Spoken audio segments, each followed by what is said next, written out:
ಲೋಕಸಭಾ ಚುನಾವಣೆ ಸಮೀಪಿಸುತ್ತಿದ್ದಂತೆ ಕರಾವಳಿಯಲ್ಲಿ ರಾಜಕೀಯ ಚಟುವಟಿಕೆಗಳು ಗರಿಗೆದರಿದ್ದು ಪ್ರಮುಖ ಆಡಳಿತ ಪಕ್ಷ ಬಿಜೆಪಿಯಲ್ಲೇ ಬಂಡಾಯದ ಗಾಳಿ ಬೀಸತೊಡಗಿದೆ.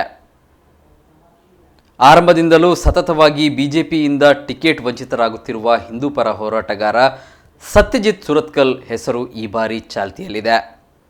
ದಕ್ಷಿಣ ಕನ್ನಡ ಬಿಜೆಪಿ ಟಿಕೆಟ್ಗಾಗಿ ಹಿಂದುತ್ವದ ಪ್ರಭಾವಿ ನಾಯಕ ಸತ್ಯಜಿತ್ ಮತ್ತೆ ಅಖಾಡಕ್ಕೆ ಇಳಿದಿದ್ದಾರೆ. ಈ ಬಾರಿ ಸತ್ಯಜಿತ್ ಸುರತ್ಕಲ್ ಅವರಿಗೆ ಟಿಕೆಟ್ ಕೊಡಲೇಬೇಕು ಎಂಬ ಕೂಗು ಜೋರಾಗಿಯೇ ಇದ್ದು, ಸತ್ಯಜಿತ್ ಅಭಿಮಾನಿ ಬಳಗ ದಕ್ಷಿಣ ಕನ್ನಡ ಜಿಲ್ಲೆಯ ಬಂಟ್ವಾಳದಲ್ಲಿ ರಹಸ್ಯ ಮೀಟಿಂಗ್ ಕೂಡ ಮಾಡಿದೆ. ಬಿಸಿ ರೋಡಿನ ಮಠ ಎಂಬಲ್ಲಿ ಹಿಂದೂ ಜಾಗರಣ ವೇದಿಕೆಯ ಸಂಘಟನೆಯ ಪ್ರಮುಖನೋರ್ವರ ಮನೆಯಲ್ಲಿ ಈ ಗೌಪ್ಯ ಸಭೆ ನಡೆದಿದ್ದು, ಜಿಲ್ಲೆಯ 8 ವಿಧಾನಸಭಾ ಕ್ಷೇತ್ರದ ಪ್ರಮುಖರು ಈ ಸಭೆಯಲ್ಲಿ ಪಾಲ್ಗೊಂಡಿದ್ದರು ಎನ್ನಲಾಗಿದೆ. ಸಭೆಯಲ್ಲಿ ಟಿಕೆಟ್ ಆಕಾಂಕ್ಷಿ ಬಿಲ್ಲವ ಸಮಾಜದ ನಾಯಕ ಸತ್ಯಜಿತ್ ಸುರತ್ಕಲ್ ಕೂಡ ಭಾಗಿಯಾಗಿದ್ದು, ಫೆಬ್ರವರಿ 25ರಂದು ಜಿಲ್ಲೆಯಲ್ಲಿ ಸತ್ಯಜಿತ್ ಪರ ಬೃಹತ್ ಹಕ್ಕೊತ್ತಾಯ ಸಮಾವೇಶ ನಡೆಸುವ ಬಗ್ಗೆ ಚಿಂತನೆ ನಡೆಸಲಾಗಿದೆ ಎಂದು ತಿಳಿದು ಬಂದಿದೆ.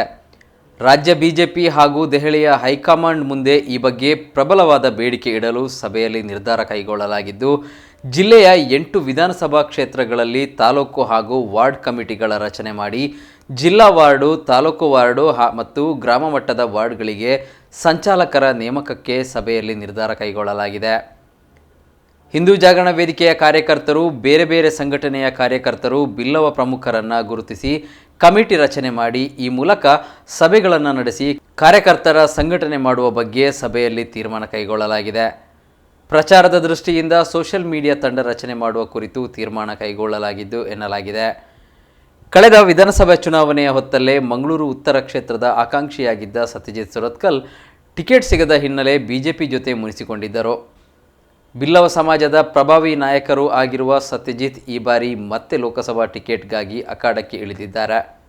ಈ ಮಧ್ಯೆ ಪುತ್ತೂರಿನ ಹಿಂದೂ ಮುಖಂಡ ಅರುಣ್ ಕುಮಾರ್ ಪುತ್ತಿಲ ಈ ಬಾರಿ ಲೋಕಸಭಾ ಕ್ಷೇತ್ರದ ಟಿಕೆಟ್ ಆಕಾಂಕ್ಷಿಯಾಗಿದ್ದಾರೆ. ಹಿಂದೂ ನಾಯಕರ ಟಿಕೆಟ್ ಫೈಟ್ ಕರಾವಳಿ ಬಿಜೆಪಿಗೆ ನುಂಗಲಾರದ ತುತ್ತಾಗಿದೆ.